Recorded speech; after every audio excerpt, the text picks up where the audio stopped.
My dear countrymen, an objection I hear has been made against my second letter, which I would willingly clear up before I proceed.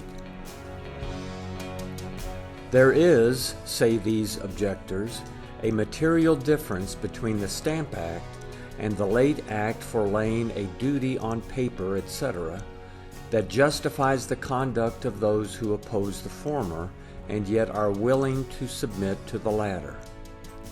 The duties imposed by the Stamp Act were internal taxes, but the present are external, and therefore the Parliament may have a right to impose them.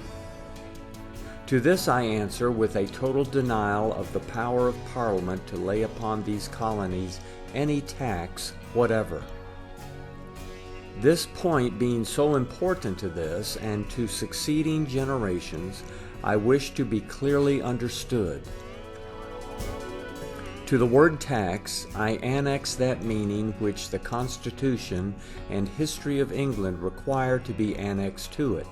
That is, that it is an imposition on the subject for the sole purpose of levying money. In the early ages of our monarchy, certain services were rendered to the Crown for the general good. These were personal, but in process of time, such institutions being found inconvenient, gifts and grants of their own property were made by the people, under the several names of aids, tallages, tasks, taxes, and subsidies, etc.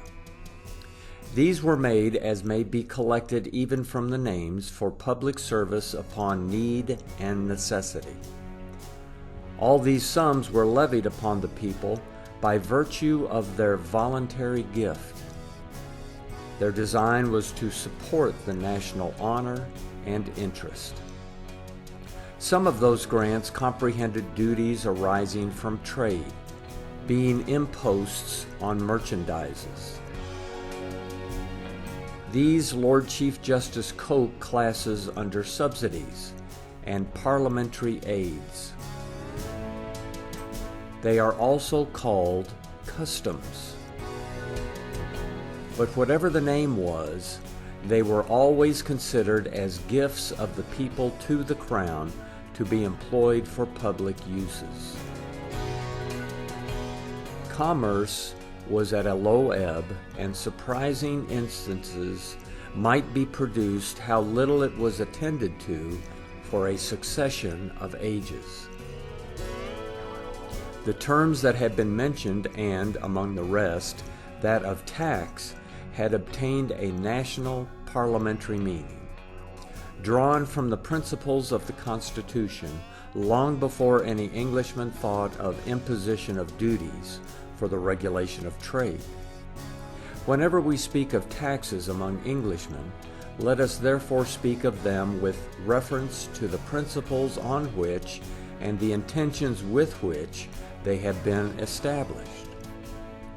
This will give certainty to our expression and safety to our conduct. But if, when we have in view the liberty of these colonies, we proceed in any other course, we pursue a Juno indeed, but shall only catch a cloud. In the national parliamentary sense insisted upon, the word tax was certainly understood by the Congress at New York, whose resolves may be said to form the American Bill of Rights. The third, fourth, fifth, and sixth resolves are thus expressed. 3. That it is inseparably essential to the freedom of a people and the undoubted right of Englishmen that no tax be imposed on them but with their own consent, given personally or by their representatives. 4. That the people of the colonies are not, and from their local circumstances cannot be represented in the House of Commons in Great Britain. 5. That the only representatives of the people of the colonies are the persons chosen therein by themselves, and that no taxes ever have been or can be constitutionally imposed on them but by their respective legislatures. 6. that all supplies to the crown being free gifts of the people, it is unreasonable and inconsistent with the principles and spirit of the British Constitution for the people of Great Britain to grant to His Majesty the property of the colonies. There is no distinction made between internal and external taxes. It is evident from the short reasoning thrown into these resolves that every imposition to grant to His Majesty the property of the colonies was thought a tax, and that every such imposition, if laid any other way than with their consent given personally or by their representatives, was not only unreasonable and inconsistent with the principles and spirit of the British Constitution, but destructive to the freedom of a people. This language is clear and important. A tax means an imposition to raise money. Such persons, therefore, as speak of internal and external taxes, I pray may pardon me if I object to that expression as applied to the privileges and interests of these colonies. There may be internal and external impositions founded on different principles and having different tendencies, every tax being an imposition, though every imposition is not a tax. But all taxes are founded on the same principle and have the same tendency. External impositions for the regulation of our trade do not grant to His Majesty the property of the colonies. They only prevent the colonies acquiring property in things not necessary, in a manner judged to be injurious to the welfare of the whole empire. But the last statute respecting us grants to His Majesty the property of the colonies by laying duties on the manufactures of Great Britain, which they must take, and which she settled them, on purpose that they should take.